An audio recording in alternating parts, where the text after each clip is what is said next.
President, last Wednesday, the Department of Energy submitted a motion to the Nuclear Regulatory Commission to withdraw its license application to construct a spent nuclear fuel and high-level radioactive waste repository at Yucca Mountain.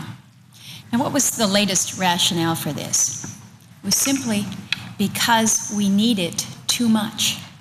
Now, that might seem like creative interpretation on my part, but just last week, Secretary of Energy Stephen Chu noted that due to the revival of the nuclear industry, Yucca Mountain's repository would hit its statutory capacity limit in the next several decades and would not meet future industry needs. So instead of moving forward with a permanent repository that billions of dollars have already been spent on, and simply expanding the arbitrary limit that the law puts on the size of the repository, spent nuclear fuel from commercial nuclear reactors will be stored on site at over 100 locations across the country for at least the next several decades. And if we do have the nuclear revival that many of us believe is needed to reduce greenhouse gas emissions and meet our energy needs, the number of on-site storage locations across the country will only increase. But, Mr. President, not only is the Department of Energy seeking to withdraw its license application, and I'm not absolutely convinced that they have the authority to do so, they are seeking to withdraw it with prejudice, making it very difficult, if not impossible, to resurrect Yucca Mountain as a possible option for spent nuclear fuel and high-level radioactive waste, regardless of what future scientific and engineering advances may offer, and regardless of what the administration's blue ribbon panel that is directed to consider all of the options may conclude. In fact, the Department of Energy argues in its motion that, quote, scientific and engineering knowledge on issues relevant to disposition of high-level waste and spent nuclear fuel has advanced dramatically over the 20 years since the Yucca Mountain project was initiated, close quote. Now, apparently, the department is also arguing that scientific and engineering knowledge on the same issues will not advance any further over the next several decades to address issues with the Yucca Mountain site. Mr. President, setting the legal issues aside surrounding the department's motion to withdraw, I'd like to focus for a moment on what stopping work on the Yucca Mountain site will actually cost the American taxpayer. Under the Nuclear Waste Policy Act of 1982, the federal government has a contractual obligation to collect spent nuclear fuel from individual nuclear power plants starting in 1998. The government has clearly missed on that deadline. Now, according to the Department of Justice, the federal government has so far paid $565 million in settlement costs for breaching this contract with the utilities. And I say so far because the ultimate cost to the American taxpayer, we know, is going to be much, much higher. Utility companies have filed 71 cases in federal court alleging that the Department of Energy's delay in taking title to spent nuclear fuel is a breach of contract.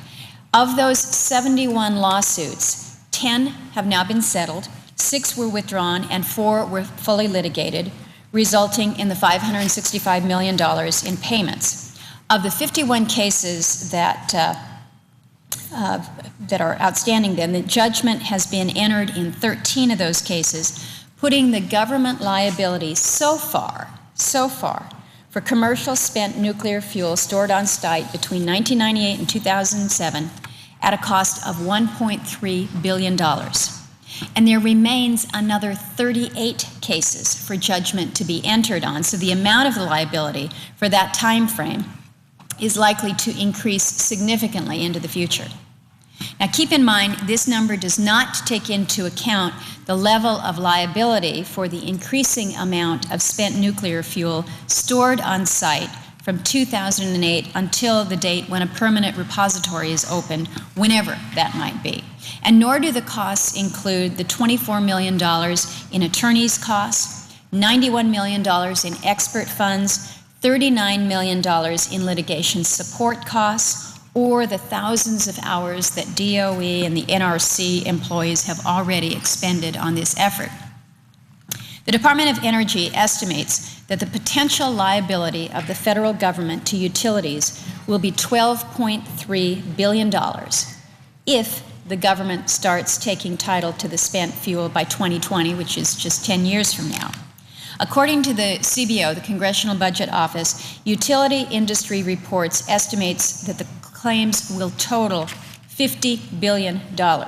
And both of these estimates were developed before the administration took steps to withdraw the Yucca application. So we've got liability estimates of between $12 billion and $50 billion in taxpayer money if a repository is open and accepting spent fuels in the next 10 years.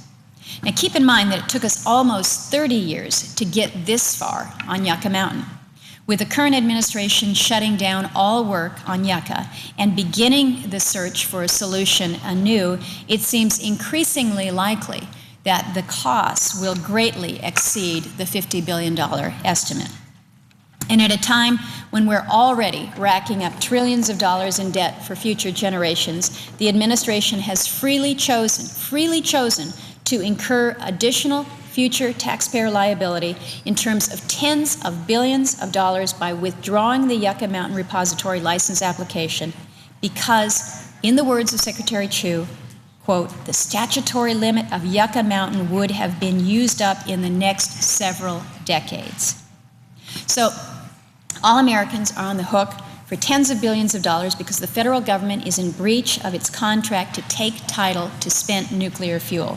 But it gets even better for those Americans whose utility gets some of its electricity from nuclear power plants. You get to pay twice.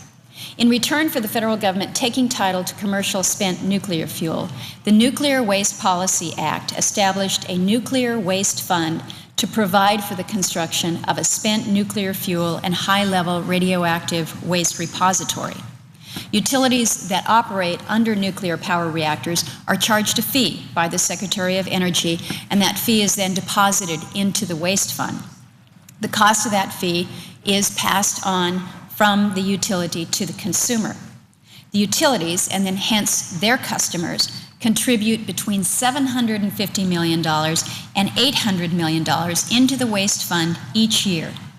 As of September 30th, 2009, payments and interest credited to the fund total just over $30 billion. That's a substantial amount of money. However, there are restrictions on what those funds can be used for. Funds from the Nuclear Waste Fund may only be expended for the construction of a facility expressly authorized by the Nuclear Waste Policy Act or subsequent legislation. The only facility that meets this description is Yucca Mountain.